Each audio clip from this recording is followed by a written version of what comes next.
Everyone, welcome to Dhruv D education channel. और आज chapter शुरू करेंगे मॉडर्न हिस्ट्री का, भारत में ब्रिटिश नीतियों का सर्वेक्षण। कौन कौन सी नीतियाँ आई थी ब्रिटिश लोगों के द्वारा। और इससे पहले जो स्वतंत्रता आंदोलन था 1947 तक का, उसकी हमने सारी इम्पोर्टेंट जो इवेंट हैं, सारे मतलब जो भी इम्पोर्टेंट पॉइंट्स थे वे हमने सब रिवीजन कर लिए हैं। अगर वो क्लास ना देखी हो तो प्लीज़ पहले वो क्लास देखें और तब इस क्लास को देखें। चलिए शुरू करते हैं आज का चैप्टर और पढ़ते हैं क्या नीतियाँ थी। प्रशासनिक नीतियाँ। बांटो और राज करो की नीति थी। 1857 के विद्रोह के पश्चात मुसलमानों के लिए दमन की नीति अपनाई गई थी। क्षेत्र, प्रांत, जाति, धर्मों के विरुद्ध एक दूसरे को उकसाने की नीति अपनाई थी ब्रिटिश लोगों ने। शिक्षित भारतीयों के प्रति क्या द्वेष था। शिक्षा ब्रिटिश सरकार के लिए एक चुनौती थी। 1885 में आईएनसी के गठन के बाद शिक्षित भारतीयों के विरुद्ध शत्रुतापूर्ण रवैया अपना लिया गया था। ठीक है, जब इंडियन नेशनल कांग्रेस का गठन हो गया था उसके बाद। जमींदारों के प्रति क्या दृष्टिकोण था। 1857 के विद्रोह को कुचलने के बाद ब्रिटिश सरकार ने भारतीयों के अत्यंत प्रतिक्रियावादी समूह अर्थात भूस्वामियों और जमींदारों के प्रति क्या मित्रता का हाथ बढ़ाया था। ठीक है, जमींदारों के प्रति इन्होंने मित्रता का हाथ बढ़ाया था। अवध राज्य के अधिकांश तालुकदारों को उनकी ज़मीनें वापस लौटा दी थी इन्होंने। सरकार ने जमींदारों और भूस्वामियों को भारतीयों का परंपरागत नेता कहा था। ठीक है। सामाजिक सुधारों के प्रति क्या दृष्टिकोण रहा है। सरकार द्वारा सेना और नागरिक प्रशासन पर किए जा रहे भारी व्यय तथा विद्रोहों को कुचलने में संसाधनों के अंधाधुंध उपयोग से शिक्षा, स्वास्थ्य, स्वच्छता, आधारभूत ढांचे जैसी सामाजिक सेवाएं जो थी वे क्या हो गई थी, उपेक्षित हो गई थी। इन पर इतना ज़्यादा ध्यान नहीं दिया गया। श्रमिक विधान। भारतीय के कारखानों में कार्यरत श्रमिकों की दशाओं में सुधार और उनके लिए विधान बनाने की मांग की गई थी।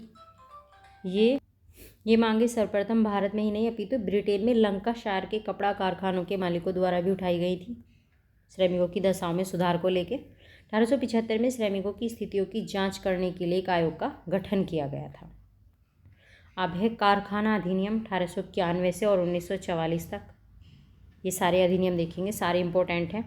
1881 का कारखाना अधिनियम आया था लॉर्ड रिपन के शासनकाल में। ये भी ध्यान रखना है किसके शासनकाल में आया था और इसकी क्या इंपॉर्टेंट पॉइंट रहा है, इसमें अंदर क्या इंपॉर्टेंट बात हुई है।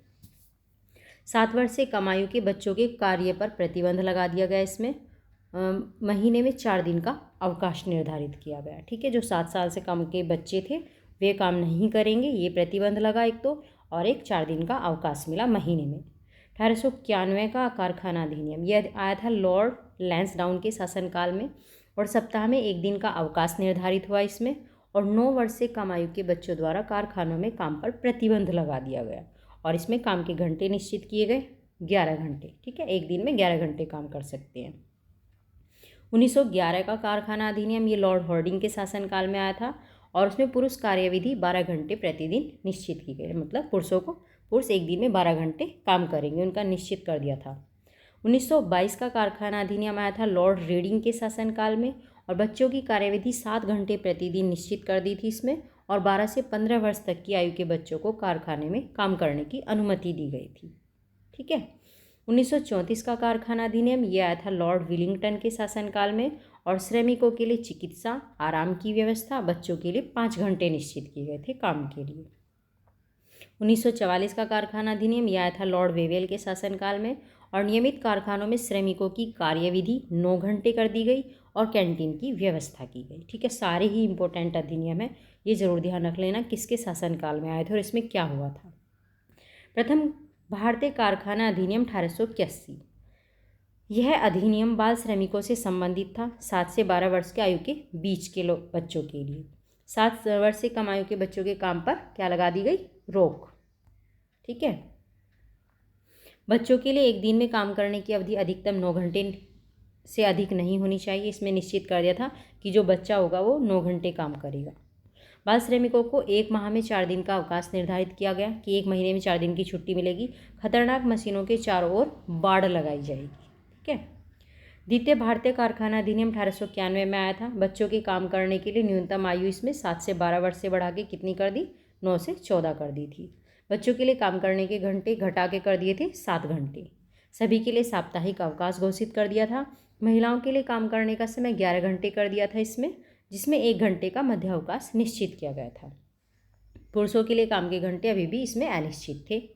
इन नियमों को अंग्रेजों के स्वामित्व वाले चाय और कहवा कॉफ़ी बागानों में लागू नहीं किया गया था। ठीक है। प्रेस की स्वतंत्रता पर प्रतिबंध 1878 में भारतीय भाषा समाचार पत्र अधिनियम, वर्नाकुलर प्रेस एक्ट बोलते हैं इसको, कब आया था? 1878 में पारित हुआ था वर्नाकुलर प्रेस एक्ट। स्वदेशी एवं बंगभंग विरोधी आंदोलन के समय 1908 से 1910 के मध्य प्रेस पर बहुत सारे प्रतिबंध लगा दिए थे। रंगभेद की नीति, अंग्रेजों ने नागरिक प्रशासन, सेना के साथ साथ रेल के डिब्बों, पार्कों, होटलों और क्लबों इत्यादि में भी रंगभेद की नीति को लागू किया था। ठीक है, यहाँ पे भी रंग के आधार पर भेदभाव किया जाता था। भारत में अंग्रेजों की सामाजिक और सांस्कृतिक नीतियाँ क्या रही हैं, इनको भी देखते हैं। नए विचारों की विशेषताएं, तर्कवाद, वैज्ञानिक और तर्कवादी दृष्टिकोण था इसमें। मानवतावाद में मानवीय गरिमा का महत्व था। परिवर्तन का सिद्धांत, इस सिद्धांत के अनुसार कुछ भी अपरिवर्तनीय नहीं है। विचारों के नए प्रभाव से प्रशासकों के मध्य टकराव हुआ। रूढ़िवादी थे वॉरेन हेस्टिंग, एडमंड बर्ग, मुनरो, एल्फिंस्टन, मैटकॉफ। इनके मतानुसार भारतीय सभ्यता यूरोपीय सभ्यता से अलग है, लेकिन उससे निम्न नहीं है। ये मानते थे कि मतलब अलग तो है, लेकिन ऐसा नहीं कि वो निम्न है। इन्होंने अत्यल्प परिवर्तनों की वकालत की थी और इसके अनुसार सामाजिक स्थायित्व का होना आवश्यक है। संरक्षणवादी साम्राज्यवादी, इन्होंने भारत की राजनीतिक और आर्थिक दास्ता को उचित माना था। और मौलिकतावादी विचारकों ने साम्राज्यवादी हित की व्यापक सीमाओं की छत्रछाया में भारत और भारतीयों के आधुनिकीकरण में विश्वास किया था। ठीक है, ये कह रहे थे कि भारतीयों का आधुनिकीकरण होना चाहिए। भारतीय पुनर्जागरण, राजा राम मोहन राय, ईश्वर चंद्र विद्यासागर, BM मालाबारी जैसे समाज सुधारकों ने सामाजिक बुराइयों के विरुद्ध कानून के माध्यम से भारतीय समाज में सुधार का बहुत बड़ा काम किया। ठीक है। अब है चयनात्मक आधुनिकीकरण। ब्रिटिश भारत को बढ़ावा देने वाले क्षेत्रों में ही आधुनिकीकरण का विचार प्रसारित किया गया। जो ब्रिटिश हित को बढ़ावा दे रहे थे क्षेत्र, वहाँ आधुनिकीकरण का विचार ज़्यादा प्रसारित हुआ। ईसाई मिशनरियों की भूमिका, ईसाई मिशनरियों धर्म प्रचारकों ने ईसाई धर्म का विस्तार किया और पाश्चात्यकरण के द्वारा इसके प्रसार की नीति अपनाई। मौलिकतावादियों, साम्राज्यवादियों और ब्रिटिश व्यवसायियों और पूंजीपतियों का समर्थन किया इन्होंने। ब्रिटिश निवर्तन 1858 के पश्चात आधुनिकीकरण की नीति त्याग दी गई थी, क्योंकि भारतीय धीरे धीरे शासन के सम्मुख शिष्य की तरह व्यवहार करने लगे और अपने समाज और संस्कृति की तीव्रता से आधुनिकीकरण किए जाने की मांग करने लगे थे। ठीक है, इसलिए अब आधुनिकीकरण पे क्या लगा दी? रोक लगा दी थी। विदेश नीति, ब्रिटिश साम्राज्य की रक्षा और उसके हितों के संरक्षण हेतु प्राकृतिक भौगोलिक सीमाओं को लांघने का निर्णय लिया गया। अन्य यूरोपीय प्रतिद्वंदी जैसे फ्रांस, रूस को दूर रखना, इनकी विदेश नीति थी। ब्रिटेन के आर्थिक और व्यापारिक हितों को प्रोत्साहित करना। ठीक है, ये इनकी विदेश नीति थी ब्रिटिश लोगों की। भारतीय रियासतों के प्रति ब्रिटिशों की क्या नीति थी? ब्रिटिश सत्ता और भारतीय रियासतों के बीच संबंधों के संदर्भ में सर्वोच्च सत्ता शब्द का प्रयोग किया जाता है। ब्रिटिश सत्ता द्वारा भारतीय रियासतों के प्रति अपनाई गई नीति की जानकारी KM पनिक्कर की पुस्तक है British policy towards Indian status, और ली वार्नर की पुस्तक है नेटिव स्टेट ऑफ इंडिया। इन सबसे प्राप्त होती है कि इनकी रियासतों के प्रति कैसी नीति थी। 18वीं शताब्दी के मध्य से लेकर अंग्रेजों के भारत छोड़ने तक इन संबंधों का निम्न अव्यवस्थाओं के रूप में अध्ययन किया जाता है। जैसे कंपनी द्वारा भारतीय रियासतों के बराबर दर्जा देने के लिए संघर्ष करना 1740 से 1765 ईस्वी। रिंग फेंस की नीति आई 1765 से 1813 तक, और किसके शासनकाल में आई थी ये? वॉरेन हेस्टिंग्स के शासनकाल में। अधीनस्थ पृथक्करण की नीति आई थी 1813 से 1857 ईस्वी तक, लॉर्ड हेस्टिंग के शासनकाल में आई थी ये।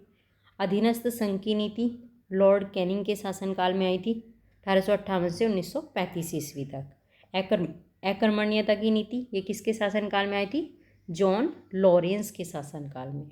बराबर के संघ की नीति 1935 से 1947 ईस्वी तक थी, और 1857 के बाद विलय की नीति का परित्याग कर दिया गया था। 1876 में संप्रभुता का अंत हो गया था। रानी विक्टोरिया की घोषणा हुई थी 1876 में, और ब्रिटिश सरकार ने राज्यों के आंतरिक मामलों में हस्तक्षेप करने के अधिकार द्वारा अपनी सर्वोच्च श्रेष्ठता की नीति को कायम रखा था। ठीक है, अब है ब्रिटिश प्रशासन का भारतीय अर्थव्यवस्था पर क्या प्रभाव पड़ा। अब तक तो देख रही थी इनकी क्या क्या नीतियाँ थी, अब देखेंगे इनका क्या प्रभाव पड़ा। औपनिवेशिक शासन ने भारतीय अर्थव्यवस्था में संरचनात्मक और क्रियाशील परिवर्तन किए। भारतीय अर्थव्यवस्था पर इसके प्रभाव का अध्ययन निम्नलिखित बिंदुओं के तहत किया जा सकता है। कौन कौन से हैं? एक तो विऔद्योगिकरण हुआ। आधुनिक औद्योगिकरण की दिशा में कोई प्रयास नहीं हुआ। यूरोप की तरह औद्योगिकरण के बजाय भारत ने विऔद्योगिकरण की तरफ रुख किया। रेलवे की मदद से देश के हर कोने में सस्ते यूरोपीय माल की बाढ़ आ गई थी, क्योंकि वहाँ से माल भर भर के इंडिया में आ रहा था जो इंडिया के लोगों को बेचा जा रहा था। एक तरफा मुक्त व्यापार हुआ। भारतीय माल पर यूरोप में भारी कर लगाया जाता था। जो यहाँ से माल जाता था उस पर भारी कर लगता था। भारतीय अर्थव्यवस्था नेट निर्यातक से नेट आयातक में तब्दील हो गई थी। निर्यात कम हो रहा था, आयात ज़्यादा हो रहा था। अधोमुखी शहरीकरण हुआ। बेरोजगार जिन्होंने ब्रिटिश शासन के कारण अपने संरक्षक को खो दिया। दमनकारी नीतियों, शहरी केंद्रों में लाभ की कमी के कारण कृषि में संलग्न हो गए थे। कारीगरों और हस्तशिल्पियों की बर्बादी हो गई थी। भारतीय उद्योग के आस पर विलियम बेंटिक ने क्या कहा था कि इस व्यापार की दुर्दशा का इतिहास में कोई जोड़ नहीं है। भारतीय बुनकरों की अस्थियां मैदानों में बिखरी हुई हैं। बिचौलियों का उदय हुआ। किसानों की दरिद्रता बढ़ी। उन बिचौलियों का उत्थान हुआ जिनका जमीन से कोई पारंपरिक संबंध नहीं था। पारंपरिक जमींदारों जो भूमि को एक संसाधन मानते थे की अनुपस्थिति रही इनमें। बड़े हिस्से में स्थायी बंदोबस्त, रैयतवाड़ी और महलवाड़ी प्रणाली का प्रभाव रहा। भूमि के हस्तांतरण से किराएदारों में असुरक्षा पैदा हुई और जमींदारों की शक्तियां बढ़ गई थी। अवैध बकाया, बेगार आदि ये सब। भूमि की उत्पादकता में सुधार के लिए सरकार द्वारा कोई प्रयास नहीं किया गया था। साहूकारों ने किसानों का शोषण किया। अकाल बाढ़ आदि के कारण अनिश्चित उत्पादकता बढ़ी।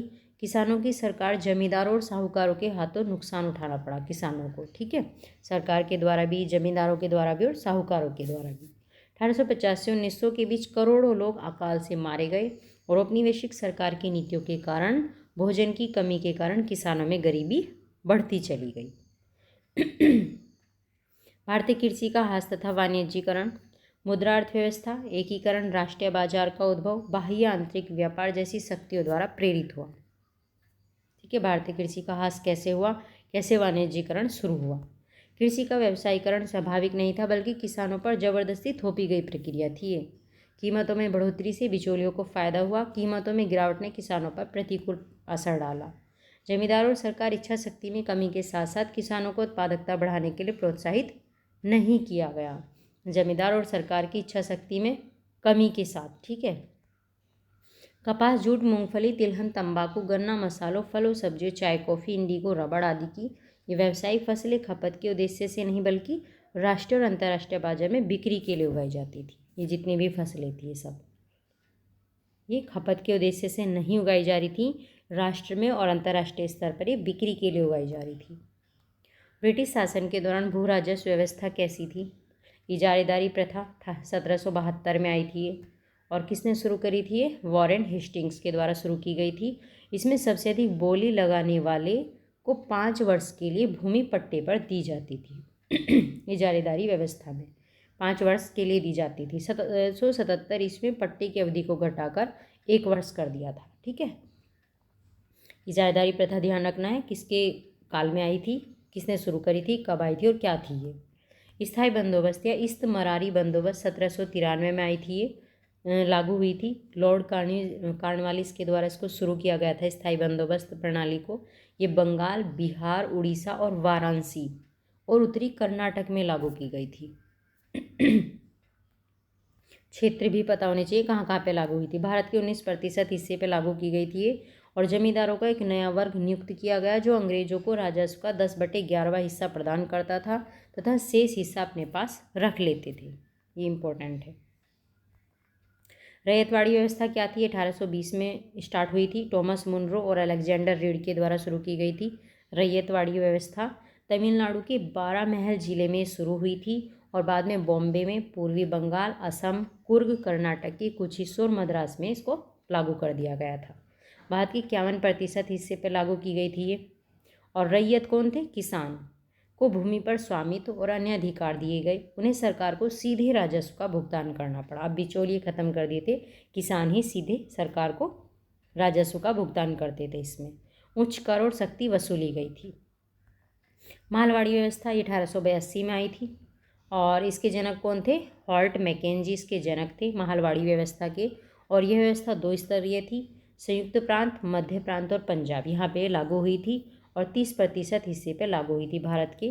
राजस्व संग्रह की इकाई इसमें गांव थे या महल थे, ठीक है। माहलवाड़ी व्यवस्था में गांव की भूमि समुदाय की थी और भूमि के राजस्व का भुगतान करना पूरे समुदाय की जिम्मेदारी थी, ठीक है। पारंपरिक उद्योगों का विनाश हुआ इसमें। कार्ल मार्क्स ने कहा कि अंग्रेजी तकनीकी ने हथकरघा और हस्तशिल्प उद्योगों का विनाश कर दिया। भारत में उद्योग और दस्तकारियों के नष्ट होने के निम्न कारण थे। क्या क्या थे? भारत में भारतीयों की अपेक्षा इंग्लैंड के नागरिकों को ब्रिटिश सरकार द्वारा ज़्यादा इम्पोर्टेंस दी गई। इंग्लैंड के नागरिकों को भारतीय कारीगरों को अग्रिम भुगतान देना और जबरन उनसे काम करवाया जाता था। अंग्रेजों ने आयात निर्यात, चुंगी तथा अन्य कर लगाकर भारतीय व्यापारियों के साथ भारतीय पारंपरिक उद्योग और दस्तकारी को खत्म कर दिया था। देसी कारीगरों के ऊपर से देसी राजाओं का संरक्षण समाप्त हो गया था। भुगतान प्रणाली, ब्रिटिश ने भारतीय कपड़ा उद्योग को पाउंड के बजाय बंगाल के अर्जित राजस्व से भुगतान किया था। जहाजरानी उद्योग 1813 और 1814 में पारित कानून अंग्रेजों के अलावा अन्य जहाज़ों को तट के किनारे खड़े होने से रोकते थे। इस्पात उद्योग, भारतीय इस्पात फार्मों को स्टील के उच्च ग्रेड का उत्पादन करने के लिए मजबूर किया गया था, जो लोकप्रिय मांग से कम था। भारत से इंग्लैंड में इस्पात का आयात क्या था? निषिद्ध था। भारत से इंग्लैंड में इस्पात का आयात नहीं किया जाता था। ढांचागत संरचनात्मक विकास, कोर, भारी उद्योगों और बिजली उद्योगों की उपेक्षा की गई। तकनीकी शिक्षा, क्षेत्रीय विषमताओं का अभाव रहा। 19वीं सदी को उत्तरार्ध मशीन आधारित उद्योग भारत में आए थे और 1853 में बॉम्बे में कावसजी डावर द्वारा स्थापित पहली सूती कपड़ा मिल, ठीक है, ये ध्यान रखेंगे। 1853 में बॉम्बे में स्थापित हुई थी पहली सूती कपड़ा मिल, और किसके द्वारा? कावसजी डावर के द्वारा। 1855 में बंगाल के रिश्रा में पहली जूट मिल लगाई गई थी। बंगाल के रिश्रा में, प्लेस का नाम भी ध्यान रखना है और सन भी। भारतीय उद्योगों की समस्याएं क्या क्या रही हैं? सरकार द्वारा कोई टैरिफ सुरक्षा नहीं दी गई। विदेशी कंपनियों से असमान प्रतिस्पर्धा करनी पड़ी थी। बेहतर तकनीक का अभाव था। वित्तीय बुनियादी ढांचे से युक्त ब्रिटिश पूंजीवादी द्वारा कड़ा विरोध किया गया था, ठीक है। औपनिवेशिक अर्थव्यवस्था की राष्ट्रीयकृत आलोचना, सरकारी खर्च पूरी तरह से ब्रिटिश पूंजीपतियों के हितों को बढ़ावा देने और लोगों के कल्याण को नज़रअंदाज करने के लिए था। इसने एक तरफा मुक्त व्यापार को प्रोत्साहित किया था और दूसरी तरफ टैरिफ नीति को आरोपित किया था। हालांकि प्रारंभिक राष्ट्रवादियों ने आधुनिकीकरण और विकास के बहाने ब्रिटिश शासन का पक्ष लिया था, जो प्रारंभिक राष्ट्रवादी थे उन्होंने, लेकिन बाद में रेलवे और विदेशी व्यापार से प्रेरित विकास के खिलाफ तर्क दिया। इन्होंने बताया कि भारत में विकास ब्रिटिश उद्योग के लिए एक सब्सिडी की तरह था। ये कहा जीवी जोशी ने। कच्चे माल, खाद्य पदार्थ, ब्रिटिश निवेश के क्षेत्र के आपूर्तिकर्ता होने के लिए तैयार माल का शुद्ध निर्यातक होने से भारतीय अर्थव्यवस्था का रूपांतरण किया गया। भारत की गरीबी पूरी तरह से मानव प्रेरित जनित थी। भारतीय औद्योगिकरण पूरी तरह से भारतीय पूंजी पर आधारित था, ना कि विदेशी पूंजी पर। भारत का औद्योगिकरण भारतीय पूंजी पर आधारित था। Dadabhai Naoroji, grand old man of India कहा जाता है इनको, और poverty and un British rule in India इनकी पुस्तक थी। इन्होंने इसमें धन निकासी के सिद्धांत का प्रतिपादन किया था। रोमेश चंद्र दत्ता, भारत का आर्थिक इतिहास, ये इनकी बुक थी, और इन्होंने भारत की वार्षिक सकल घरेलू उत्पाद जीडीपी का आधा हिस्सा हर वर्ष विदेशों की ओर प्रवाहित हो रहा है, ये कहा था अपनी बुक के अंदर। ब्रिटिश शासन के समय भारतीय अर्थव्यवस्था कैसी थी? 17वीं शताब्दी में भारतीय विश्व में औद्योगिक वस्तुओं का सबसे बड़ा उत्पादक था। भारत जो था विश्व में औद्योगिक वस्तुओं का सबसे बड़ा उत्पादक था 17वीं शताब्दी में। यहाँ से मुख्यतः सूती, रेशमी वस्त्र, मसाले, नील, अफीम, चीनी, औषधीय दस्तकारी वस्तुओं को निर्यात किया जाता था। इस निर्यात के बदले यूरोपीय लोग सोना चांदी में भुगतान करते थे। 18वीं शताब्दी के उत्तरार्ध में प्लासी व बक्सर के युद्ध के बाद अंग्रेज बंगाल के मालिक बन गए, और जिससे भारतीय अर्थव्यवस्था औपनिवेशिक अर्थव्यवस्था में परिवर्तित हो गई थी, क्योंकि यहाँ पर अंग्रेजों का अधिकार हो गया था बंगाल में पूरी तरह। भारत में ब्रिटिश आयातों पर नाम मात्र का शुल्क या बिल्कुल नहीं लगता था। जो ब्रिटिश आयात थे, भारत में आते थे जो ब्रिटिश सामान, उस पर तो नाम मात्र का शुल्क लगता था, जबकि भारत के निर्यातों पर ब्रिटेन में भारी शुल्क लगाया गया था। भारत में ब्रिटिश उपनिवेशवाद की आर्थिक नीतियों के 3 चरण रहे हैं। वाणिज्यिक चरण रहा है 1757 से 1813 तक। औद्योगिक मुक्त व्यापार रहा है 1813 से 1858 तक। वित्तीय पूंजीवादी काल रहा है, ये चरण रहा है 1860 के बाद। धन के निकास से तात्पर्य भारत से इंग्लैंड जाने वाले उस धन से था जिसके बदले भारत को पर्याप्त आर्थिक व व्यापारिक प्रतिफल नहीं मिलता था। ये धन का निकासी का सिद्धांत था ना, तो ये बताया कि धन का निकास का मतलब क्या था, जो भारत से इंग्लैंड में जाने वाला धन था उसके बदले में कुछ भी प्रतिफल ना मिलना। प्लासी के युद्ध के पश्चात कई स्रोतों से धन निकास होने लगा था, जैसे बंगाल का भू राजस्व अधिशेष, व्यापार पर एकाधिकार, कंपनी के अधिकारियों को बंगाल व भारतीय शासकों से मिलने वाली मोटी भेंट आदि। भारत से धन बहिर्गमन का एक महत्वपूर्ण घटक क्या था? गृह व्यय। गृह व्यय की धन बहिर्गमन की सबसे बड़ी मद, अर्थात लंदन में अवस्थित भारतीय कार्यालयों को चलाने के लिए भी भारत से ही धन जाता था। ठीक है, जो लंदन में बैठे थे ना, लंदन में जो भारतीय कार्यालय खुले थे उनका भी व्यय भारत से ही होता था, भारत से धन ले जाके। भारतीय निधि का उपयोग भारत में कार्यरत ब्रिटिश कर्मियों के वेतन और पेंशन का भुगतान करने में किया जाता था। ऋण और रेलवे जैसे पूंजी निवेशों पर ब्याज लगता था। धन के निकास, ड्रेन ऑफ वेल्थ का सिद्धांत सर्वप्रथम दादा भाई नौरोजी ने दिया था अपने लेख में इंग्लैंड्स डेब्ट टू इंडिया में। ठीक है, ये इनका लेख था। दादा भाई नौरोजी ने कुछ अन्य लेखों में भी धन निष्कासन की व्याख्या की थी। किसमें?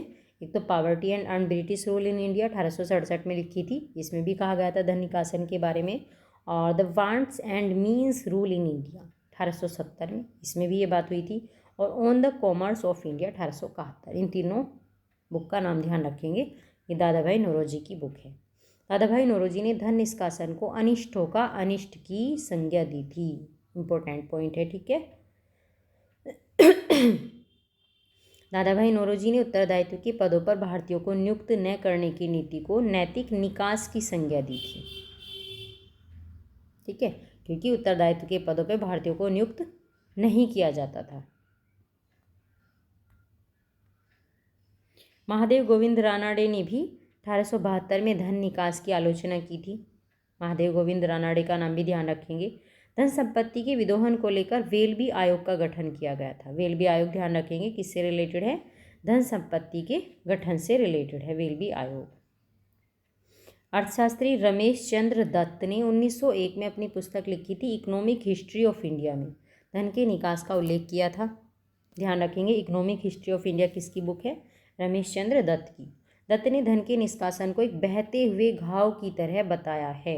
ठीक है, धन का निष्कासन, ये स्टेटमेंट से क्वेश्चन पूछ लेते हैं, इसलिए स्टेटमेंट ध्यान रखनी जरूरी है। धन का निष्कासन, भारतीय राजस्व का ब्रिटेन में प्रयोग, भारतीय राजस्व का ब्रिटेन में प्रयोग किया जाता था। कर्मचारियों के वेतन में, भत्ते, पेंशन में दादा भाई नौरोजी द्वारा सिद्धांत का प्रतिपादन किया गया था। मत की दृष्टि, जॉन सॉल्विन का कथन हमारी व्यवस्था उस स्पंज की तरह है। जॉन सॉल्विन का कथन है ये कि हमारी व्यवस्था उस स्पंज की तरह जो गंगा के तट की सभी वस्तुओं को सोखकर टेम्स नदी के तट पर उड़ेल देती है। और इसका परिणाम क्या हो रहा था? निर्धनता बढ़ती जा रही थी। ये इंपॉर्टेंट स्टेटमेंट है, इसका ध्यान रखना है। आर्थिक निकास का अनुमान, अलग अलग विद्वानों ने इसका अलग अलग अनुमान लगाया है। दादा भाई नौरोजी प्रति व्यक्ति आय का अनुमान लगाने वाले पहले राष्ट्रवादी नेता थे। ठीक है, प्रति व्यक्ति आय का अनुमान लगाने वाले पहले नेता कौन थे? दादा भाई नौरोजी। दादा भाई नौरोजी के अनुसार 1867-68 ईस्वी में प्रति व्यक्ति आय कितनी थी? 20 रुपये थी। राष्ट्रीय आय का प्रथम वैज्ञानिक आंकलन VKRV राव ने किया था। उनके अनुसार 1931-32 में प्रति व्यक्ति आय 62 रुपये थी। ये भी इम्पोर्टेंट है। दादा भाई नौरोजी के अनुसार अंग्रेजी राज्य के प्रारंभ से 1865 से 66 ईस्वी तक समस्त निकास 150 करोड़ पाउंड था। 1901 ईस्वी में RC दत्त ने 2 करोड़ 20 लाख पाउंड प्रति वर्ष का निष्कासन का अनुमान लगाया। आर्थिक निकास से देश में पूंजी एकत्रित नहीं हो सकी, जिससे भारत का औद्योगिक विकास अवरुद्ध हुआ और भारतीय धन से इंग्लैंड में औद्योगिक विकास बढ़ता चला गया था। 1833 के बाद अधिकांश निकासी भारत में ब्रिटिश पूंजी के निवेश से ही थी। ठीक है। अब आया कामगार वर्ग का आंदोलन। भारतीय कामगारों की क्या समस्याएं रही हैं? कम मजदूरी मिलती थी, बाल श्रम था, अस्वच्छ और खतरनाक स्थितियों में काम करना पड़ता था इन्हें। प्रारंभिक राष्ट्रवादियों से कोई समर्थन नहीं मिलता था, विदेशी सरकार और स्थानीय पूंजीपतियों द्वारा इनका दोहरा शोषण किया जाता था, बुनियादी सुविधाओं का अभाव था, लंबे समय तक काम करना पड़ता था। ये सब भारतीय कामगारों की समस्याएं थी। इनकी समस्याओं को दूर करने के लिए क्या क्या हुआ ये भी देखना है। 1870 में शशिपदा बनर्जी ने कामगार क्लब और समाचार पत्र भारत श्रमजीवी शुरू किया था। ये ध्यान रखना है, भारत श्रमजीवी किसने शुरू किया था। 1878 में सोराबजी सपूरजी बेंगाले ने मजदूरों के लिए बम्बई विधानसभा में बिल पास करवाने का प्रयास किया था। 1880 में नारायण मेघजी लोखंडे ने बॉम्बे मिल हैंड्स एसोसिएशन और समाचार पत्र दीनबंधु की शुरुआत की थी। ठीक है। 1899 में ग्रेट भारतीय रेलवे हड़ताल को तिलक की केसरी और मराठा द्वारा समर्थन मिला था। 1920 अखिल भारतीय ट्रेड यूनियन का गठन किया गया था, AITUC का, और इसके पहले अध्यक्ष कौन थे? लाला लाजपत राय थे, और सचिव कौन थे? दीवार चमनालाल। ठीक है। 1926 में ट्रेड इंडियन एक्ट आया था, हड़तालों को कानूनी मान्यता दी गई थी। इसके तहत ट्रेड यूनियनों को कानूनी संघ के रूप में संगठित किया गया था और व्यापार संघों को उनके वैध कार्यों के लिए सिविल और आपराधिक मामलों में प्रतिरक्षा प्रदान की गई थी। ठीक है, ये भी इम्पोर्टेंट है 1926 का ट्रेड यूनियन एक्ट। 1928 में VV गिरी के नेतृत्व में बॉम्बे टेक्सटाइल मिल्स में 6 महीने की लंबी हड़ताल की गई और विभिन्न कम्युनिस्ट ऐसे डांगे मुजफ्फर अहमद आदि के साथ आने से औद्योगिक क्षेत्र में अशांति देखी गई। 1929 ट्रेड यूनियन डिस्प्यूट एक्ट आया था 1929 में। इसे मजदूरों की गतिविधियों को रोकने के लिए लाया गया। न्यायालयों की जांच और परामर्श बोर्डों की नियुक्ति अनिवार्य की गई हैं। सार्वजनिक उपयोगिता सेवाओं जैसे रेलवे, पानी, बिजली, इन सब की हड़ताल को अवैध घोषित किया गया। जबरदस्ती या विशुद्ध रूप से राजनीतिक प्रकृति की व्यापार संघ गतिविधि की मनाही हुई। 1929 मेरठ षड्यंत्र केस की 3.5 वर्ष की सुनवाई के बाद 31 श्रमिक नेताओं की गिरफ्तारी कर ली गई थी। कौन कौन थे इनमें? मुजफ्फर अहमद थे, ऐसे डांगे थे, जोगलेकर थे, Philip Spratt, Ben Bradley, Shaukat Usmani. 1931 में AITUC का विभाजन हुआ था और NM जोशी जैसे कॉर्पोरेटवादियों के नेतृत्व में all India trade union federation का गठन हुआ था 1931 के अंदर। ठीक है, all India trade union federation का गठन ध्यान रखना है कब हुआ था। 1937 के चुनाव के दौरान AITUC ने कांग्रेस का समर्थन किया। कांग्रेसी मंत्रालय श्रमिकों के कारण ही सहानुभूति रखता था। 1938-45 श्रमिक द्वितीय विश्व युद्ध में शामिल हुए और युद्ध में रूस के शामिल होने के बाद भारत छोड़ो आंदोलन से ये अलग हो गई थी। तो ये थे श्रमिकों को लेकर क्या क्या सुधार हुए। अब आए संवैधानिक, प्रशासनिक और न्यायिक विकास, क्या क्या हुआ। 1773 से 1857 के बीच में संवैधानिक विकास, कंपनी शासन था। यहाँ देखते हैं क्या क्या हुआ है। भारतीय संविधान का ऐतिहासिक विकास मोटे तौर पर 1599 ईस्वी से माना जाता है, क्योंकि ईस्ट इंडिया कंपनी की स्थापना 1599 में की गई थी। अतः महारानी एलिजाबेथ ने एक राजलेख द्वारा 15 वर्षों के लिए कंपनी को 1599 ईस्वी का चार्टर दिया था। ठीक है, ये ध्यान रखना है कितने वर्षों के लिए दिया था। 1726 में चार्टर में ईस्ट इंडिया कंपनी को नियम, उपनियम और अध्यादेश जारी करने की शक्ति मिली थी। रेगुलेटिंग एक्ट आया 1773 का। यह पहला अधिनियम है जिससे ब्रिटिश संसद ने भारत में ईस्ट इंडिया कंपनी के शासन को विनियमित और नियंत्रित करने के लिए पारित किया था। Regulating act 1773। बंगाल के गवर्नर को इसमें गवर्नर जनरल कहा जाने लगा था और वारेन हेस्टिंग्स बंगाल का पहला गवर्नर जनरल बना था। गवर्नर जनरल की सहायता के लिए 4 सदस्यों वाली कार्यकारी परिषद का गठन भी किया गया था इसके अंदर। इस अधिनियम के कारण बम्बई और मद्रास की स्वतंत्र प्रेसिडेंसियां अब बंगाल की प्रेसिडेंसी के अधीन हो गई थी। जो बम्बई था और जो मद्रास था, इन दोनों को मिला के बन गई थी बंगाल की प्रेसिडेंसी। इस अधिनियम के तहत 1774 में कोलकाता में सर्वोच्च न्यायालय सुप्रीम कोर्ट की स्थापना हुई थी और इसके एक मुख्य न्यायाधीश और 3 अन्य न्यायाधीश थे। ठीक है, ये भी ध्यान रखना है। कोलकाता में सर्वोच्च न्यायालय की स्थापना कब हुई, कौन से एक्ट के थ्रू हुई। ब्रिटिश सरकार को राजस्व, नागरिक और सैनिक कामकाज की सूचना देने के लिए ईस्ट इंडिया कंपनी ने निर्देशक मंडल का गठन किया था और इस कारण भारत में कंपनी के कामकाज पर ब्रिटिश सरकार का नियंत्रण और बढ़ गया था। महत्व क्या था? भारत में ईस्ट इंडिया कंपनी के कामकाज पर नियंत्रण बनाए रखने के लिए ब्रिटिश सरकार ने इस अधिनियम को लागू किया था 1773 के एक्ट को। क्योंकि ब्रिटिश सरकार ईस्ट इंडिया कंपनी के कामकाज पर अपना नियंत्रण चाहती थी। भारत में केंद्रीय प्रशासन समायोजित करने की तरफ यह ब्रिटिश सरकार का पहला कदम था। ठीक है, पहली बार था जब ब्रिटिश सरकार को कंपनी के प्रशासनिक और राजनीतिक कार्यों की अनुभूति हुई थी। 1781 का संशोधन अधिनियम आया 73 के बाद। इसे द सेटलमेंट एक्ट भी कहते हैं। 1781 के संशोधन अधिनियम को यह रेगुलेटिंग की त्रुटियों को दूर करने के लिए आया था। जो 1773 के एक्ट में जो कमियां रह गई थी उनको दूर करने के लिए 1781 का संशोधन अधिनियम आया था। इस अधिनियम के अनुसार गवर्नर जनरल और उसके सदस्यों की परिषद और कंपनी के कर्मचारियों को आधिकारिक योग्यता के तहत किए गए सभी कार्यों के लिए सर्वोच्च न्यायालय के क्षेत्राधिकार से छूट मिल गई थी। अब राजस्व वसूली से संबंधित विषयों को भी अब सर्वोच्च न्यायालय के क्षेत्राधिकार से अलग कर दिया गया था, जो राजस्व वसूली के क्षेत्र थे। विशिष्ट धर्म के लोगों के मुकदमे के लिए व्यक्तिगत कानूनों का इस्तेमाल किया जाना आवश्यक हो गया था। हिंदुओं के लिए हिंदू व्यक्तिगत कानून, मुसलमानों के लिए मुस्लिम व्यक्तिगत कानून बना। इस कानून द्वारा कोलकाता के सभी निवासियों को सर्वोच्च न्यायालय के क्षेत्राधिकार के अंतर्गत कर दिया गया था। इस कानून में गवर्नर जनरल और उसके परिषद को प्रांतीय न्यायालयों और प्रांतीय परिषदों के लिए नियम विनियम बनाने का अधिकार दे दिया गया था। गवर्नर जनरल को और परिषद को, जो प्रांतीय न्यायालय और जो प्रांतीय परिषद है उससे संबंधित नियम बना सकते हैं। इस कानून के तहत व्यवस्था की गई थी कि प्रांतीय न्यायालयों को की अपील को गवर्नर जनरल और उसकी परिषद के पास दायर किया जा सकता है, किया जाता है ना, किया जाए। 1781 के बाद आया 1784 का पिट्स इंडिया अधिनियम। बम्बई और मद्रास की स्वतंत्र प्रेसिडेंसियाँ बंगाल की प्रेसिडेंसी के अधीन होगी थी। कोलकाता भारत में ब्रिटिश आधिपत्य की राजधानी बनी थी। बम्बई और मद्रास में गवर्नर काउंसिल परिषद स्थापित कर दी गई थी और इस अधिनियम के तहत कंपनी की व्यापारिक और राजनीतिक गतिविधियों को अलग अलग कर दिया गया था। अब कंपनी की व्यापारिक गतिविधियाँ अलग थी, राजनीतिक अलग थी।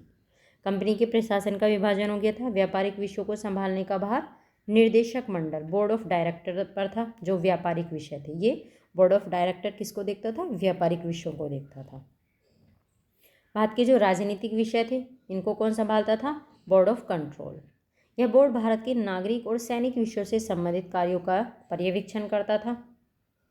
ये बोर्ड ऑफ कंट्रोल था। बोर्ड भारत में ब्रिटिश आधिपत्य के राजस्व को भी नियंत्रित करता था। इस एक्ट के द्वारा द्वैध शासन तंत्र लागू किया गया 1784 के एक्ट के द्वारा। 1784 के इस अधिनियम के अनुसार ईस्ट इंडिया कंपनी के प्रदेशों को भारत में ब्रिटिश आधिपत्य कहा जाता था। इस अधिनियम के अंतर्गत ब्रिटिश सरकार को भारत में कंपनी के प्रशासन पर नियंत्रण करने का अधिकार प्राप्त हो गया था। ब्रिटिश सरकार को अब भारत में कंपनी का जो प्रशासन था उस पर नियंत्रण का अधिकार प्राप्त था। 1786 का अधिनियम, इसमें गवर्नर जनरल को सर्वोच्च सेनापति का अधिकार प्रदान किया गया और अब यह परिषद के निर्णयों से मुक्त था और स्वतंत्र था निर्णय लेने के लिए। इस अधिनियम के प्रावधानों के तहत लॉर्ड कॉर्नवालिस को बंगाल का गवर्नर जनरल नियुक्त किया गया। 1786 का जो एक्ट था। चार्टर अधिनियम 1793 में आया। इस अधिनियम के अनुसार इस एक्ट के द्वारा नियंत्रक बोर्ड के सदस्यों और कर्मचारियों के वेतन और ब्रिटिश भारत की सेनाओं का व्यय भारत से प्राप्त होने वाली आय से किया जाएगा, ये कहा गया। Commander in chief governor general परिषद के सदस्य नहीं होंगे। लॉर्ड कॉर्नवालिस और उनके बाद के सभी गवर्नर जनरल को कार्यपालिका के निर्णयों को निरस्त करने का अधिकार प्राप्त हो गया था। कॉर्नवालिस को भी और गवर्नर जनरल को भी ये कार्यपालिका के निर्णय को निरस्त कर सकते हैं। बम्बई और मद्रास के अधीन प्रांतों पर गवर्नर जनरल को ज़्यादा अधिकार दे दिए गए थे, जो बम्बई और मद्रास के प्रांत थे वहाँ पे, और कंपनी के व्यापार पत्र को 20 वर्षों के लिए बढ़ा दिया गया था। ये इसका इम्पोर्टेंट पॉइंट है। अब चार्टर अधिनियम 1813। भारत में जो भी प्रदेश कंपनी के अधीन थे अब वह ब्रिटिश सरकार के आधिपत्य में आ गए थे 1813 के चार्टर एक्ट के द्वारा। इस एक्ट के तहत स्थानीय सरकार के पास लोगों पर कर लागू करने और कर न देने पर लोगों को दंड देने का अधिकार दिया गया था स्थानीय सरकार को। इस अधिनियम से भारत में ईस्ट इंडिया कंपनी के व्यापारिक एकाधिकार की समाप्ति हुई। पूछ लेते हैं कि कौन से एक्ट के तहत ईस्ट इंडिया कंपनी के व्यापारिक एकाधिकार की समाप्ति हुई थी। चीन और पूर्वी देशों के साथ चाय और अफीम के व्यापार को छोड़कर कंपनी के व्यापारिक अधिकार को समाप्त कर दिया गया था। मोस्ट इम्पोर्टेंट पॉइंट है। अब भारत में कंपनी के शासन को 20 वर्षों के लिए बढ़ा दिया गया था। इस अधिनियम की महत्वपूर्ण विशेषताओं में एक यह भी है कि ईसाई मिशनरियों को भारत में धर्म प्रचार करने के लिए छूट दे दी गई थी। और इस एक्ट के तहत कंपनी भारत में शिक्षा साहित्य सुधार हेतु 1 लाख रुपये खर्च करेगी। ठीक है, कितनी बार एग्जाम में कितनी बार पूछा जा चुका है ये पॉइंट भी। चार्टर अधिनियम 1833, बंगाल के गवर्नर जनरल को भारत का गवर्नर जनरल बना दिया गया। इसमें विलियम बेंटिक भारत के पहले गवर्नर जनरल थे। गवर्नर जनरल को पूरे भारत के लिए कानून बनाने का अधिकार प्राप्त हो गया था। इम्पोर्टेंट है ये भी। भारत में ब्रिटिश आधिपत्य पर प्रशासन करने के लिए गवर्नर जनरल को राजस्व, नागरिक और सैनिक विषयों पर पूर्ण अधिकार दे दिया गया था। ईस्ट इंडिया कंपनी एक प्रशासनिक समिति बन गई थी और इस तरह भारत में कंपनी के व्यापारिक कार्यों की समाप्ति हो गई थी। अब ये ईस्ट इंडिया कंपनी क्या बन गई थी? प्रशासनिक समिति। चीन के साथ भी कंपनी के व्यापार संबंध समाप्त हो गए थे और इस अधिनियम के अनुसार अंग्रेजों को भारत में स्वतंत्रतापूर्ण बसने की अनुमति प्राप्त हो गई थी। चार्टर अधिनियम 1833 भारत की केंद्रीकरण प्रक्रिया में आखिरी कदम था और वह प्रक्रिया जो 1773 के विनियमन अधिनियम के साथ शुरू हुई थी। इस एक्ट के तहत गवर्नर जनरल की परिषद में चौथे सदस्य के रूप में एक विधि सदस्य नियुक्त किया गया था और सर्वप्रथम मैकाले को विधि सदस्य के रूप में नियुक्त किया गया था। ये इंपॉर्टेंट है। ठीक है, पहला विधि सदस्य के रूप में किसको नियुक्त किया गया था? तो ये थे मैकाले। अब आए चार्टर अधिनियम 1853। इसने प्रशासनिक कार्यों से गवर्नर के विधायी कार्यों को अलग कर दिया था। विधान पार्षदों के रूप में नियुक्त किए गए 6 सदस्यों को गवर्नर जनरल काउंसिल में शामिल किया गया। यह कहा जाता था कि भारतीय विधान परिषद को ब्रिटिश संसद की तर्ज पर मिनी संसद के रूप में कार्य करना था। ठीक है, कौन सा है? चार्टर अधिनियम 1853 का। समय सीमा का उल्लेख किए बिना भारत में कंपनी के शासन को बढ़ा दिया गया था इसमें, और पहली बार भारतीय विधान परिषद में स्थानीय प्रतिनिधित्व पेश किया गया था 1813 के चार्टर अधिनियम में। इसने भारतीयों सहित सभी के लिए नागरिक सेवाओं में जाने के लिए अवसर खोल दिए थे। इसने सिफारिश के आधार पर नियुक्तियों की प्रणाली को समाप्त कर दिया था और खुली और निष्पक्ष प्रतियोगिता प्रणाली शुरू की थी। ओके, खुली और निष्पक्ष प्रतियोगिता प्रणाली कौन से एक्ट में आई थी? 1853 के एक्ट में। पहली बार बंगाल, बॉम्बे, मद्रास और उत्तर पश्चिमी प्रांतों की स्थानीय सरकारों से 4 सदस्यों के रूप में विधान परिषद में स्थायी प्रतिनिधित्व पेश किया गया था। भारतीय विधान परिषद के गठन के साथ विधान को सरकार का एक अलग कार्य माना जाता था। ब्रिटिश सरकार किसी भी समय कंपनी के अनुबंध को समाप्त कर सकती थी। 1858 से 1947 के बीच में संवैधानिक विकास, ब्रिटिश ताज का शासन। ठीक है, अब क्या क्या संवैधानिक विकास हुए 1858 से 1947 के बीच, ये देखेंगे। भारत सरकार अधिनियम आया 1858 का। इस अधिनियम को act for the better government of India भी कहा जाता है। ध्यान रखेंगे, सीधा क्वेश्चन आ जाएगा कि act for the better government of India किसको कहा जाता है, कौन से एक्ट को कहा जाता है? इसे सत्ता हस्तांतरण और भारत में श्रेष्ठतम शासन हेतु कानून भी कहा जाता है, 1858 के एक्ट को। इसने ईस्ट इंडिया कंपनी को समाप्त कर दिया और क्राउन को शक्तियां हस्तांतरित कर दी।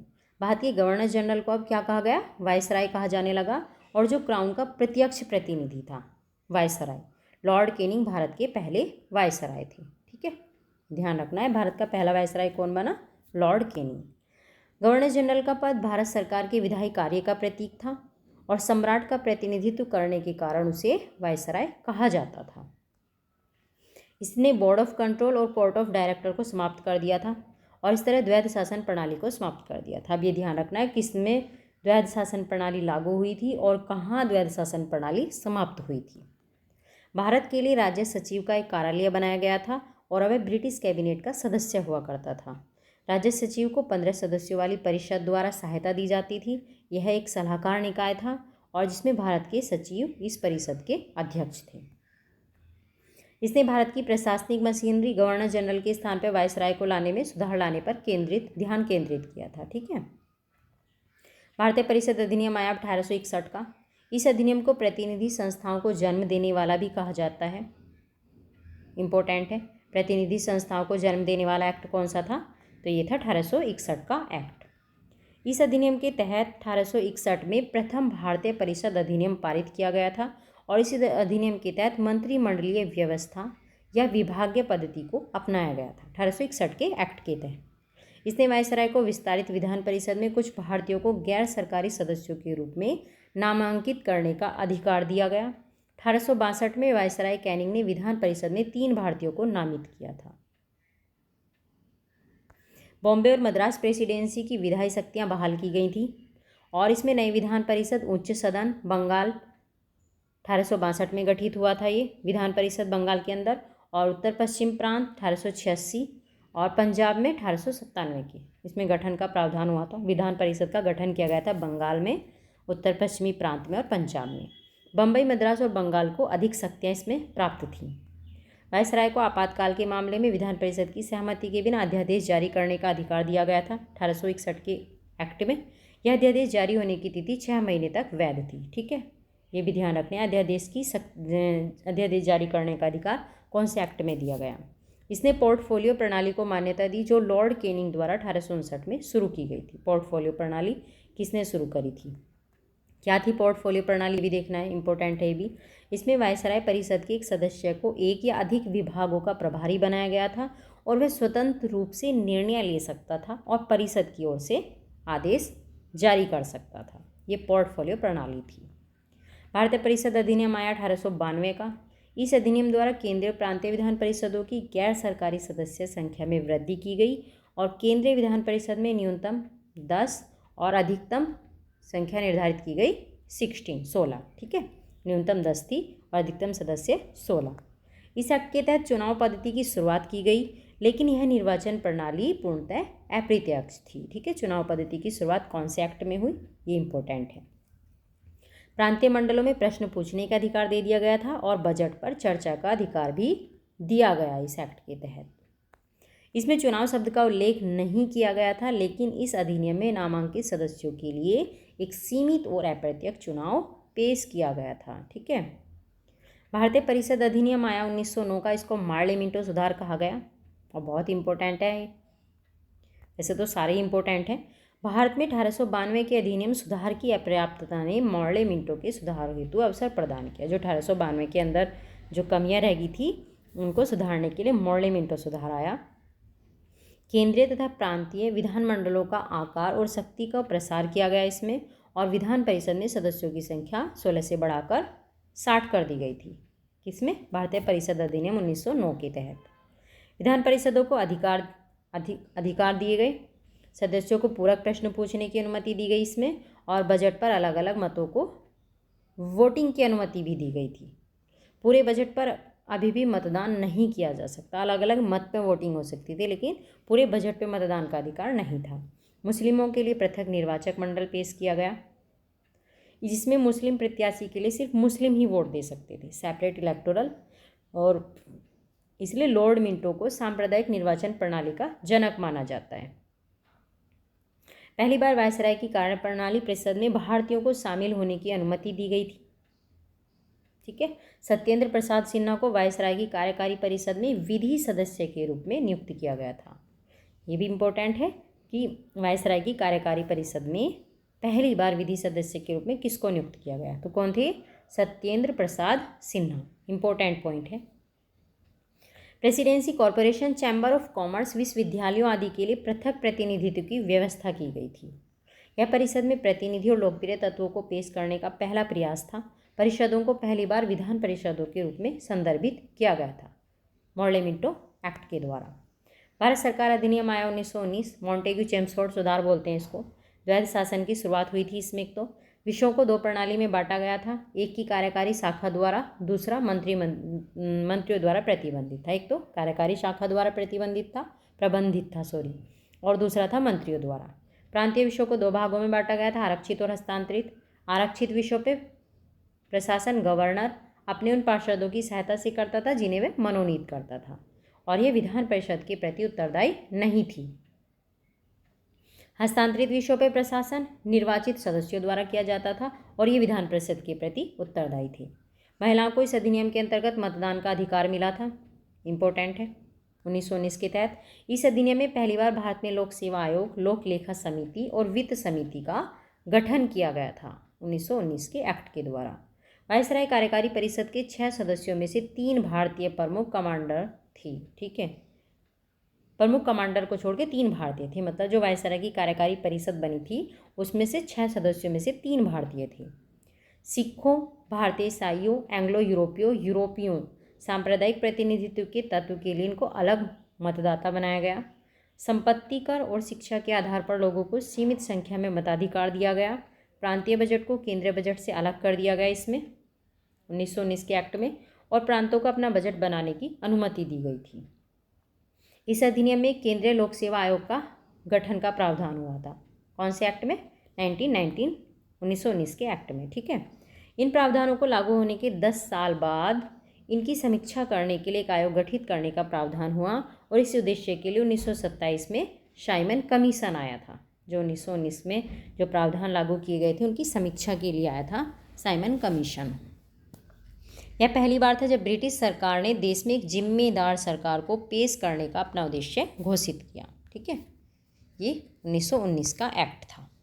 भारत सरकार अधिनियम आया 1935। अब इसमें क्या इम्पोर्टेंट है, इस अधिनियम द्वारा सर्वप्रथम भारत में संघात्मक सरकार की स्थापना की गई, और इस एक्ट में विषयों को केंद्र में, प्रांतों में और संवर्ती सूची के आधार पर विभाजित किया गया।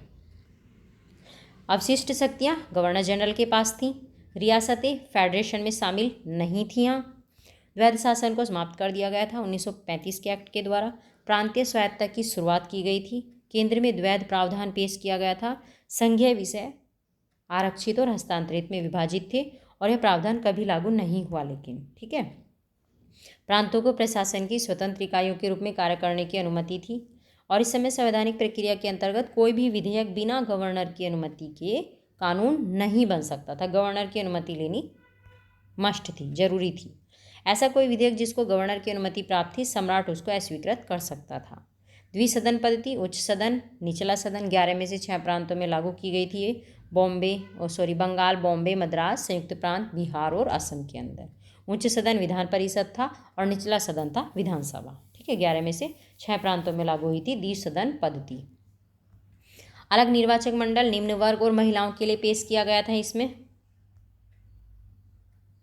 राज्य के सचिव को सलाहकारों की टीम प्रदान की गई। भारत की परिषद को समाप्त कर दिया गया था। 10% लोगों को मतदान का अधिकार मिला 1935 के एक्ट के द्वारा। मुद्रा ऋण को नियंत्रित करने के लिए भारतीय रिजर्व बैंक की स्थापना की गई। ठीक है, 1935 में। 1937 में एक संघीय न्यायालय की स्थापना हुई। ठीक है, ये भी इम्पोर्टेंट है, एग्जाम में बार बार पूछे जाते हैं क्वेश्चन, जिन पे इम्पोर्टेंट लगा रही हूँ मैं। यह जिम्मेदार सरकार लाने के लिए एक और महत्वपूर्ण कदम था। भारत सरकार अधिनियम 1947। अब इसमें देखते हैं क्या इंपॉर्टेंट पॉइंट है। इसे माउंटबेटन योजना के जवाब में लाया गया था, भारत सरकार अधिनियम 1947 को। इसने 2 स्वतंत्र उपनिवेश भारत और पाकिस्तान के निर्माण के साथ भारत के विभाजन के प्रावधान दिए थे।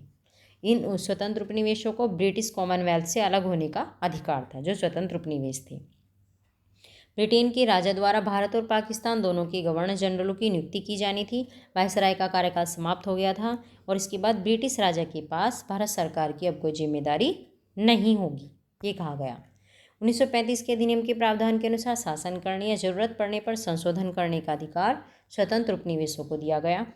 स्वतंत्र उपनिवेश की संविधान सभाओं को संविधान बनाने, उसे लागू करने का अधिकार भी दे दिया था, और वे स्वतंत्रता अधिनियम सहित किसी भी अधिनियम को निरस्त भी कर सकते थे।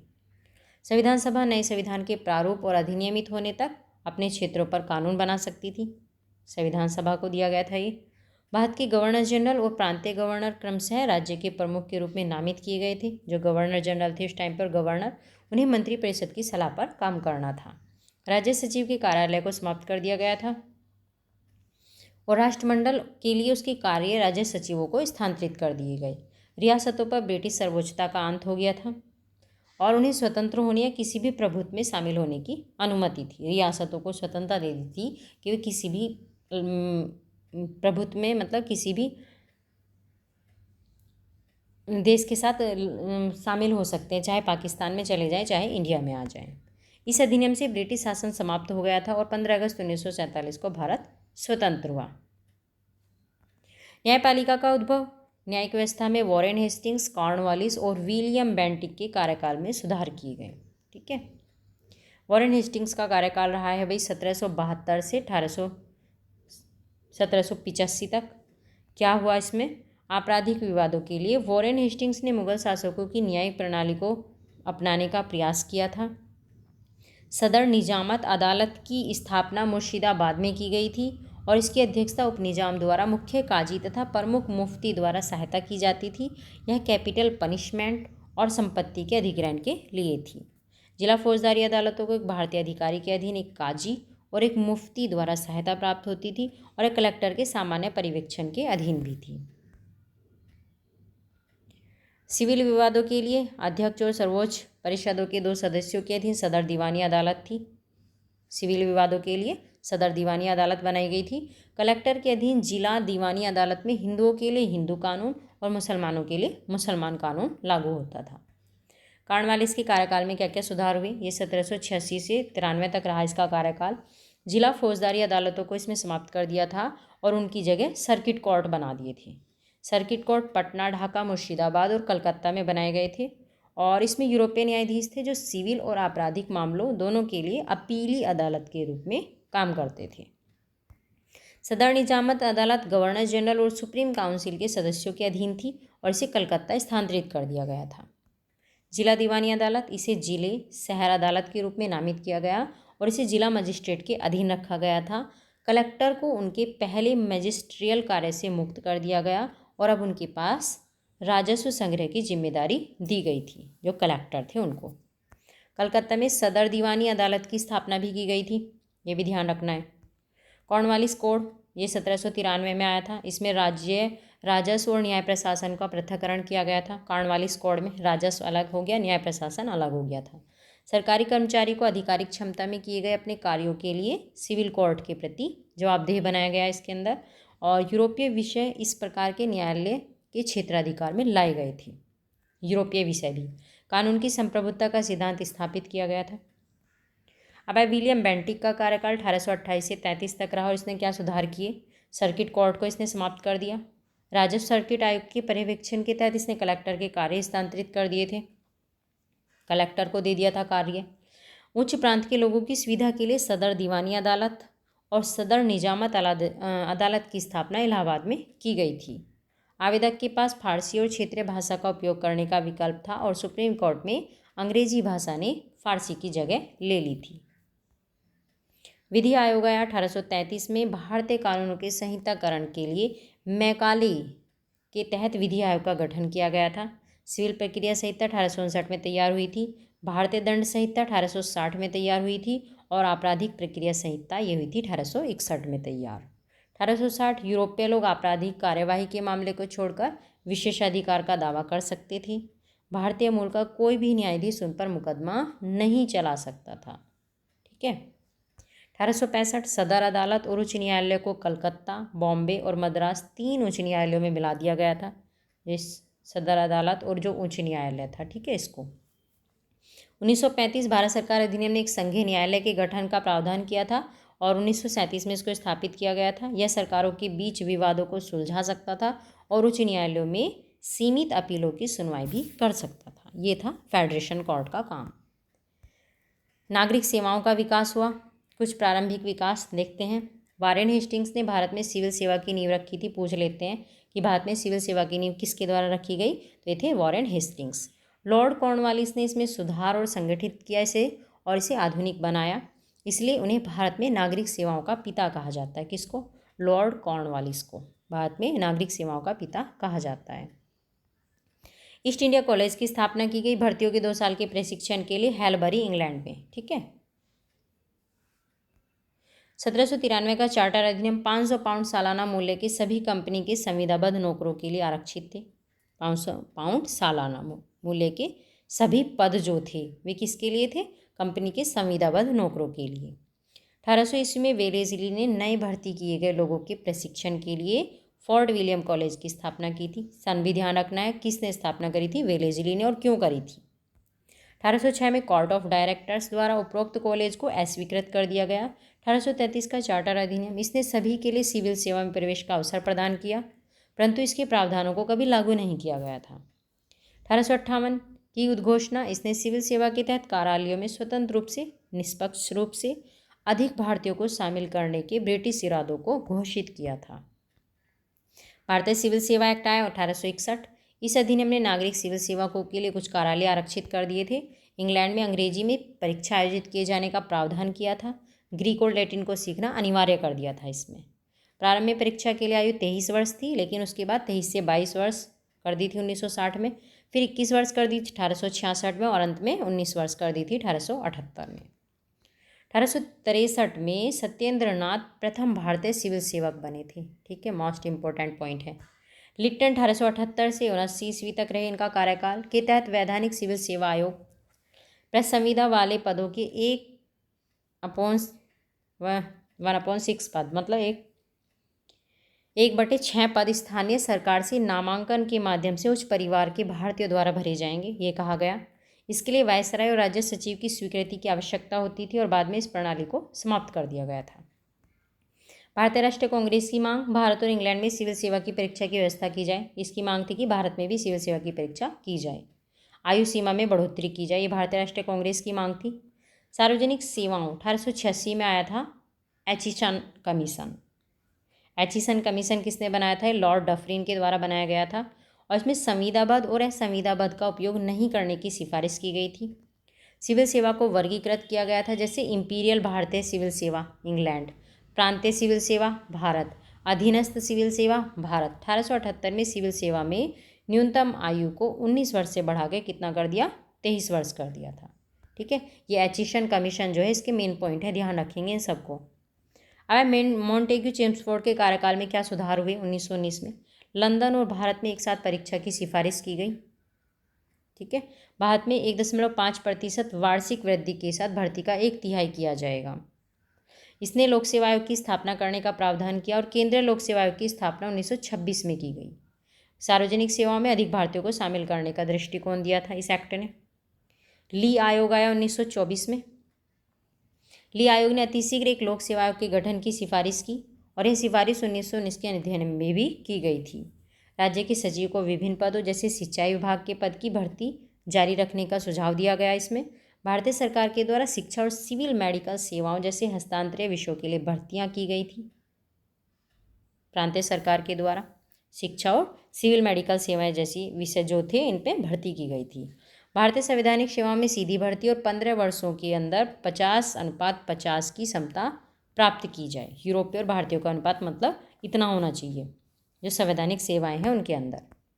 भारत सरकार अधिनियम 1935, इस अधिनियम में लोक सेवा, प्रांतीय लोक सेवा तथा 2 से अधिक प्रांतों के लिए संयुक्त लोक सेवा आयोग की सिफारिश की गई थी। 2 या 2 से अधिक जो प्रांत हैं उनके लिए संयुक्त लोक सेवा आयोग की सिफारिश की थी इसने, और सेंटर में संघ लोक सेवा आयोग और जो स्टेट थे उसमें प्रांतीय लोक सेवा आयोग की सिफारिश की गई थी। लोक सेवा में भ्रष्टाचार को रोकने के उपाय, लॉर्ड कॉर्नवालिस ने सिविल सेवा में भ्रष्टाचार को रोकने के उपाय दिए थे। कुछ क्या क्या सुझाव दिए थे कि अधिकारियों अफसरों की तनख्वाह बढ़ा दी जाए, निजी व्यापार के खिलाफ नियम कानून बनाए जाएं, रिश्वत न लेने के लिए सिविल सेवा को डराया जाए, डराया धमकाया ना जाए। ठीक है, रिश्वत ना लेने के लिए। ठीक है, इन्होंने कहा था कि अगर कोई सिविल सेवक रिश्वत नहीं ले रहा है तो उसे इसके लिए डराया ना जाए। वरिष्ठता के अनुसार पदोन्नति करने का नियम लागू किया जाए। ठीक है, ये थे लोक सेवा में भ्रष्टाचार रोकने के उपाय। पुलिस का उद्भव 1791 में कॉर्नवालिस ने आधुनिकीकरण के माध्यम से पुलिस बल की व्यवस्था की थी। इम्पोर्टेंट है, सीधा पूछ लेंगे क्वेश्चन। पुलिस बल की व्यवस्था किसके द्वारा की गई? दरोगा भारतीयों को जिले के पुराने थानों में नियुक्त किया जाता था और एसपी को जिला मुखिया के रूप में नियुक्त किया जाता था। पहले जमींदारों ने पुलिस की जिम्मेदारी ले रखी थी और फिर कॉर्नवालिस ने उन्हें इस जिम्मेदारी से छूट दे दी थी। अब जमींदारों के पास पुलिस की जिम्मेदारी नहीं रही थी। 1808 में लॉर्ड मेयो ने हर विभाग में एसपी और कई सारे जासूसों को नियुक्त किया था। लॉर्ड मेयो ने 1814 में बंगाल को छोड़कर बाकी प्रत्येक जगह दरोगा और अधीनस्थ कर्मचारियों को समाप्त करने के लिए निर्देशक मंडल ने आदेश दिए थे 1814 में। उपयुक्त प्रणाली के कारण पुलिस की व्यवस्था पूरी तरह से बिगड़ गई थी। मजिस्ट्रेट पर पुलिस की जिम्मेदारी संभालने का अतिरिक्त भार आ गया था और प्रेसिडेंसी शहरों में पहली बार मजिस्ट्रेट के इन कार्यों को प्रशासनिक कार्यों से अलग किया गया था। पुलिस कमीशन बना 1860 में। इस आयोग की सिफारिश भारतीय पुलिस अधिनियम 1861 के तहत की गई, का गठन किया गया था। ये जो पुलिस कमीशन बना था इस आयोग की सिफारिश पे भारतीय पुलिस अधिनियम का गठन किया गया था। और इसके तहत प्रांतों में पुलिस प्रणाली के समायोजन के लिए दिशा निर्देश दिए गए थे। पुलिस कमीशन ने नागरिक पुलिस दल प्रणाली की स्थापना के लिए भी सिफारिश की थी और गांव की रखवाली और सुरक्षा के लिए चौकीदार था, लेकिन पुलिस दल के साथ उनका अप्रत्यक्ष संपर्क होता था चौकीदार का। इंस्पेक्टर जनरल प्रांत का मुखिया था। डिप्टी इंस्पेक्टर जनरल एक रेंज का मुखिया था, ये डिप्टी इंस्पेक्टर जनरल। एसपी जो था ये जिले का मुखिया था। 1902 में प्रांतों में आपराधिक अन्वेषण विभाग और केंद्र में सीबीआई की स्थापना की गई। कब? 1902 में। ठगी प्रथा को नियंत्रण में लाने की ओर विलियम बेंटिक का सबसे ज़्यादा योगदान रहा है। ठीक है, सीधा क्वेश्चन पूछ लेते हैं ये, ठगी प्रथा को नियंत्रण में लाने के लिए सबसे ज़्यादा योगदान किसका रहा है? तो किसका रहा है? विलियम बेंटिक का। तो ये हो गया, आपके 3 चैप्टर कंप्लीट हो गए आज, और नेक्स्ट चैप्टर शुरू करेंगे हम कल। 1-2 चैप्टर और रह गए इसके अंदर। ठीक है, जितने भी इम्पोर्टेंट पॉइंट थे हमने आपको सारे बता दिए हैं। जहाँ जहाँ हमने इम्पोर्टेंट लगाया है वे क्वेश्चंस कई बार एग्जाम में पूछे जा चुके हैं, बार बार एग्जाम में पूछ लिए जाते हैं, किसी भी एग्जाम में आ जाते हैं वे, इसलिए वे इम्पोर्टेंट पॉइंट हैं। और इसमें आज मोस्टली सारे ही पॉइंट जो थे आपके इम्पोर्टेंट थे। 1-2 बार रिविज़न करेंगे तो अच्छे से याद हो जाएंगे आपके। चलिए, धन्यवाद वीडियो देखने के लिए। अगर वीडियो अच्छी लगे तो प्लीज़ लाइक और सब्सक्राइब ज़रूर करें चैनल को। Thank you so much.